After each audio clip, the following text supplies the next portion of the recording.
Hi. Hello, everyone. Welcome back. We're going to jump right in to the previous lesson and explore the subtleties of load flow. That's the name of the course, load flow being studied geometrically. Okay, this is where we were last time. I asked you to study how much load is flowing to an interior column such as the one at the intersection of grid line A and grid line 2. What I did in this image here, and hopefully what you did for your etude, is to perturb it with a large delta and march along the straight path, not along the hyperbolic path. So you could march along this way and this way, or you could march along this way and that way get to 0. Either way, you end up with 1/4 of delta. Now, why is that important? Unknown multiplied by delta plus F multiplied by loft is 0. So unknown is that force multiplied by loft over delta. And now I hope you can see why we started this previous lesson with tributary area. Structural engineers like to think about area. How much area is flowing into that column? And then it's really quick to multiply an area by a force per area. So we really do think about area. We have lots of rules about these areas. But notice I'm not worried about the load. If the load is uniform here, I can see that 1/4 of the load goes into column A2 because the overall lofts are 1/4, right? And this is half of the load at 1/4 and the other half of the load at 1/4. So 1/2 of the load at 1/4 plus 1/2 of the load at 1/4 is 1/4. So I said 1/4 of the total load goes into this column here. Obviously 1/4 goes into here. So now we have half of the load going to these two columns. So half of the load must go to the remaining 4 columns on the corners. And each of those must take 1/8 of the load. I hope that wasn't too hard. You don't really need to take my course to see that. Like I said, structural engineers like to do these tributary areas, and it's another visual tool. We won't emphasize it a lot, but you could see that if you start dividing out the areas, that column is responsible for 1/8 of the load. How can we show that quantitative value with the classic, Muller Breslau method? So I hinted at that at the end of the last lesson. Let's touch on it in this lesson, just briefly. It's the same structure, and it really doesn't matter what the load is if it's uniform. But notice I broke it up into 2 quadrilaterals. There's one quadrilateral on one side of grid line 2, and there's another quadrilateral on the other side of grid line 2. Recall the joists were running perpendicular to the beams. I don't care about the number of joists. I don't care about the spacing of the joists. It's inconsequential. You could just think of them as simply supported members which means that the angle need not be preserved at all. We're not monitoring the angles. And notice these gaps. I put this in this drawing so that you really see there's a gap on that connection. Now, can you draw the perturbed shape for the column at the corner? Now, this could be B3 as I'm showing, or it could be A3. It doesn't matter. So please pause now and draw that perturbed shape. And I will wait. I don't even have a cup of coffee or a glass of water. So I'm just going to wait. Very good. You did great. Welcome back. This is the perturbed shape. I hope you got that. I hope you didn't do this. I hope you didn't do this. That is incorrect. Remember, way back when we said these elements, remember when we, here, let me clear this and I'll show you. Way back when, 5 minutes ago. 5 minutes ago, these elements represent the last sort of joist, right? Or the edge of the slab or something. So they are straight line generators in the hyperbolic paraboloid, no question. And the correct perturbed shape is this, and the implications are enormous. First of all, the first implication is that only half of the load is being lofted. I called it centroid on the right here. Centroid on the left is perfectly flat. That does not get lofted up at all. What is the loft of that half of the total load? Half of the total load, because only quadrilateral 2 is being lofted. And again, it's typically half of a half. So if I start out at 10, and there's nothing magic about 10, I just wanted it to be large, I march halfway down, I've lost half of my height, I march halfway down, I've lost another half of the height. So I'm hoping that you can see it's 1/2 of 1/2.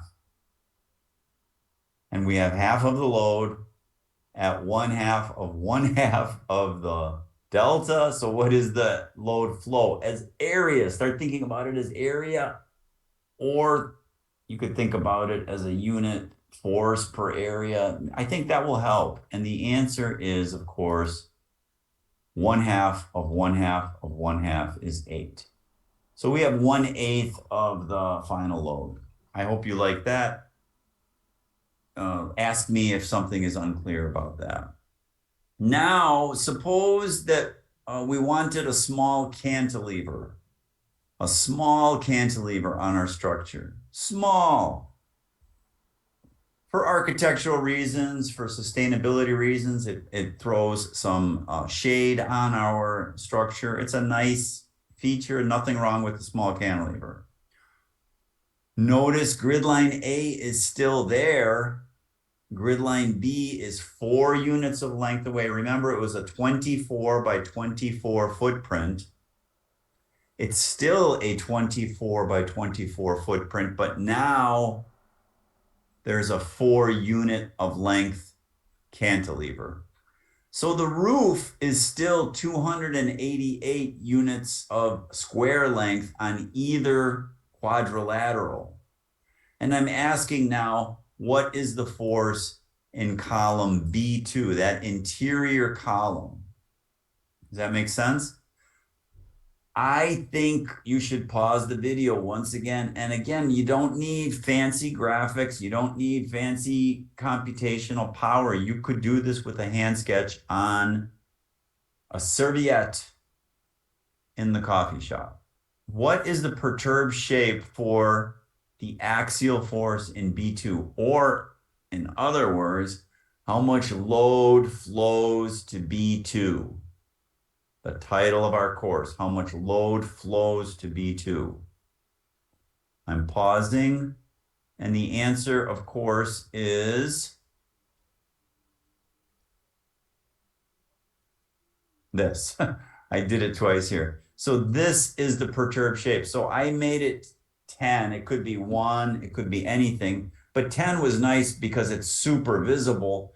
And notice that the peak out there is higher than 10. Does that make sense? Then the joists drop down. The joists drop down, down, down. That's hyperbolic paraboloid world. Don't go in there. Go only along the edges. It's much safer. And the question is, where is the centroid of the quadrilaterals? Well, you know exactly where that is. You don't need a fancy computer to get those centroids. And now all you need is that loft. Where is that loft? It's at the centroid of each quadrilateral. So how much is that loft? Well, computationally, I'm doing this in GeoGebra. So I think you should look at a careful drawing, but you don't really have to make it super careful. You could just say, looks like this much. But here you do probably want to use similar triangles, right? So I have the big loft out here is 12. This was 10. That was my driver. That's my delta. So here I have 6. It's half of 12. And then there I have 3. It's half of 6. Half of a half.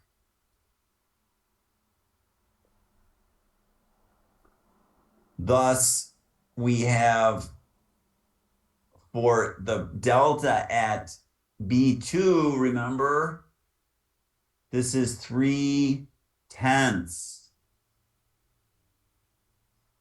3/10. The 12, I'm not studying what's happening at intersection of grid line A and grid line 2. I am studying what's happening at the intersection of grid line B and grid line 2. That's the delta.